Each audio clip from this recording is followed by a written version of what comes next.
Qozanның авиация заводы Владимир Путин Татарстанға іш сәфәрін шушыннан башлады. Оны берді Россияның сәнәгать министрі Денис Мантуров, обороны министрі Сергей Шойгу, президентның Идел буендағы тулы вәкаләтле вәкиле Игорь Комаров белән Рөстәм Миңнеханов заты бирделәр. Завод 1932 елда ачылган. Хәзер илнең иң зур авиация предприятиеләренең берсе булып тора. Ввести 180 единиц уникального технологического оборудования. Владимир Путинга заводның үсеш күрсәткечләрен тәкъдим иттеләр. 4 Ту-160М очкышын күрсәттеләр. Ул иң көчле хәрби самолетларның берсе. Данлыклы Ту-160 стратегик ракета ташучының яңартылган варианты. Тыштан элеккегеләренә охшаган булса да, эше 90%-ка яңартылган. Самолетларның модернизацияләү программасы Владимир Путин карары буенча башкарыла. Большую дальность, большую боевую нагрузку. Яңартылган самолетлар күктә озаграк оча ала, хәрби егәрлеге дә арта, алардан 50 елга кадәр файдаланып булачак. Очкычларны җыю тулысынча цифрлаштырылган. Бу эшне башкарып чыгар өчен без заводның инженер-конструкторлык үзәгендәге җайланмаларны яңарттык. Президент яңартылган ракета ташучыларның берсенә менеп штурвалы артына утырды. Аларга нинди исемнәр бирелгәнен сораша. Берсен космонавт Валентина Терешкова, икенчесен Илья Муромец дип атаганнар, өченчесенә Владимир Путин бөтен ил үсешенә зур өлеш керткән Минтимер Шәймиев исеме бирергә тәкъдим итте. Татарстанин. Назовем его Минтимер Шәймиев. Есть. Рөстәм Миңнеханов улы рәхмәтен җиткерде.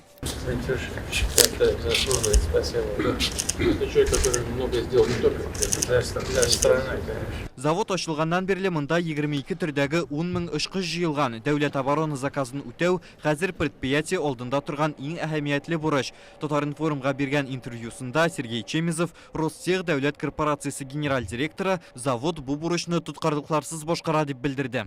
Гособоронзаказ выполнен полностью за прошлый год. 2023 ел нәтиҗәсе буенча завод дәүләт оборона заказын тулысынча үтәгән. Хәзер бу елга билгеләнгән эшләргә керештек. Җитештерү тоткарлыксыз бара. Хәзер безнең өчен хәрби техника җыю төп юнәлеш. Ноябрьдә Казан авиация заводында Ту-214 пассажир самолетларын күбрәк җитештерә башлау өчен 2 яңа цехка нигез салынды. Берсендә детальләрне эшкәртәчәкләр, икенчесендә агрегатлар ясап, самолетны җыячаклар. Берләшкән авиатөзелеш корпорациясенә керүче Туполев җәмгыятенең бу соңгы еллардагы беренче зур төзелеше. Даже 3 корпусов аналогично. Пассажир самолетларын күпләп җитештерү өчен мондый 3 корпуста җитми. Алар өчен тагын яңа цехлар төзергә җыенабыз. Бу заманча алымнар кулланылган завод. Минемчә, бу җитештерүчәнлекне эш нәтиҗәләрен арттыру мөмкинлеге бирә. Предприятиенең конкуренциягә каршы туручанлыгын тәэмин итә. Повышение эффективности и обеспечение конкурентоспособности.